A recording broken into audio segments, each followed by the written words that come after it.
There's a fine line between your clinical exam preparation and the preparation for your MCQ and theory.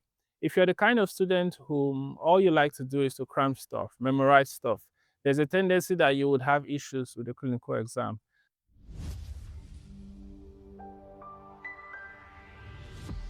Hi, everyone. I'd first like to say congratulations for those of you who have made it through from preclinicals to clinicals. And I'm making this video specifically for anyone who is in clinicals now or you're making that transition. But there are a couple of differences between the experience in the preclinical arm of medical school and what you will experience in the clinical arm of medical school.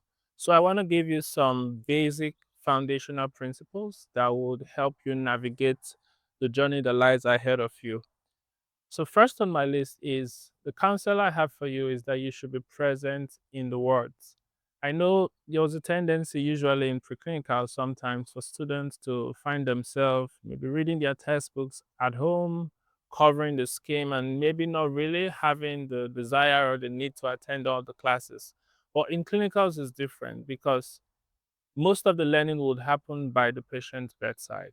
You can read up textbooks, you can read up clinical management, but trust me and ask any clinical student or any practitioner you know, it's a very different thing when you encounter a patient with a condition. It sticks with you. If you actually participate in the management of the cases you see, you apply yourself, you ask questions, most of those cases will stick to you. Now, for any case you've not seen, you will likely have to keep reading and reading and reading for it to stick. But you can make your journey easier by taking that intentional decision to always be present in the world. Go for your clinical postings, attend your clinical rotations, attend clinical meetings, participate. These are core learning points for you. And remember, you're being trained to be a clinician beyond knowing stuff. A lot of the other allied health professionals, they know some of the stuffs. I mean, you've learned from anatomy, physiology, and biochemistry, but your training to be a doctor properly starts now. And so, one of the best ways you can navigate this season is to be present in the wards.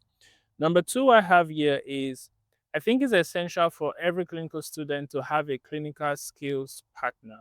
I had one who was always, the person who would practice cases together year four, year five, year six, and it was very helpful. When it's like 2, 3 months to the clinical exam, we literally met every day, sometimes morning and in the evening. Morning as early as 6 a.m.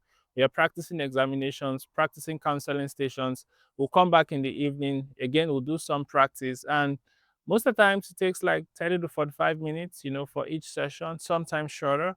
But the thing with that kind of consistency is before exam came or by the time it was exam season, we largely were very in tune with all the possible stations that could be set. We've done it multiple times. So delivering in the clinical exams was never going to be an issue.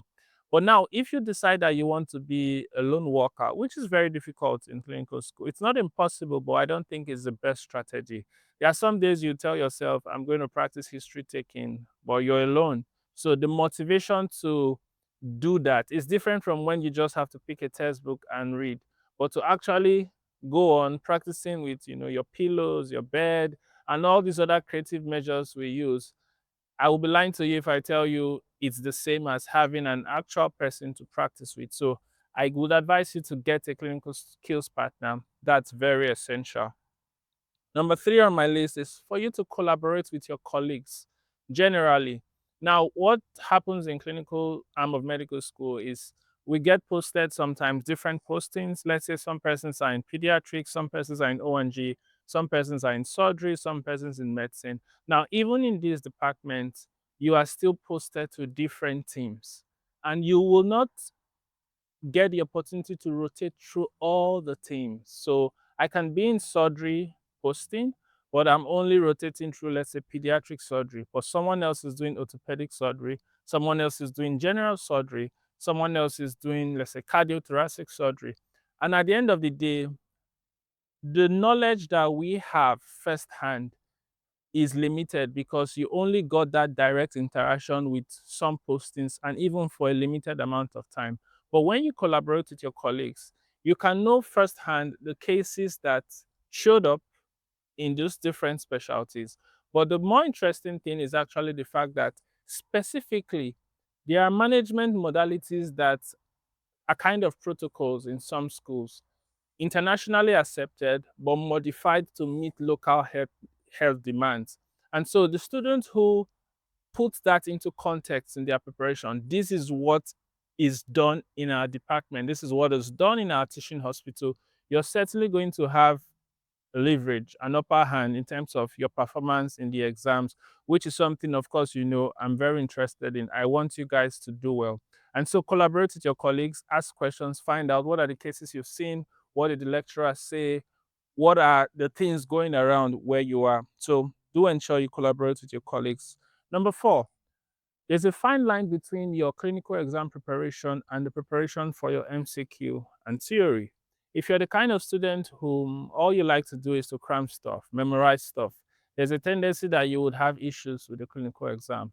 Now, also, if you're the kind of student that you give all your time to clinical posting, you go for calls, you do all of that, but you do not read your books, there's a tendency for you to have issues when it comes to the theoretical exam. And so what happens then is you see some students, sometimes they pass the clinical exam, but they are having a receipt because they failed the MCQs and theory part of the exam.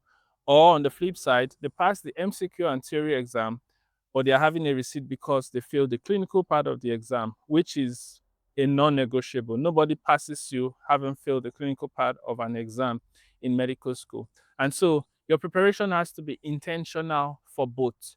It's largely the same knowledge, but I can confidently say if you're taught, let's say 100 topics, because they are training you to be an international an international physician, if I'll use that word, you can compete on any stage, anywhere you find yourself in the world. So you're exposed to a diverse array of information. But in reality, most of the cases you will meet in the OSCE exams, the objective structured clinical exams, or the traditional exams in your medical school, will usually revolve around the things common in those areas. At most 30 stations. If you have 100 topics taught, definitely you're sure that all the 100 topics cannot feature in just one exam. So you have to be very strategic. You have to know what the lecturers are thinking. You have to know the things that they like, the things that show up more commonly in the words. And sometimes as well, we have some very rare conditions pop up in the exam because they came to the world just a few weeks before you actually took that exam, right? So that tells you you also have to be on the watch. Number five, I would advise you to stay confident. Depending on where you're training, for some of you, you already know that the clinical space can be very toxic for medical students, for residents. There are some things I don't want to say now, but I think I can just use that word toxic. So you might go to the wards and you're leaving with your confidence low because someone spoke to you in a demeaning way, someone spoke ill of you or talked you down. I would just advise you to get your skin toughened up a bit.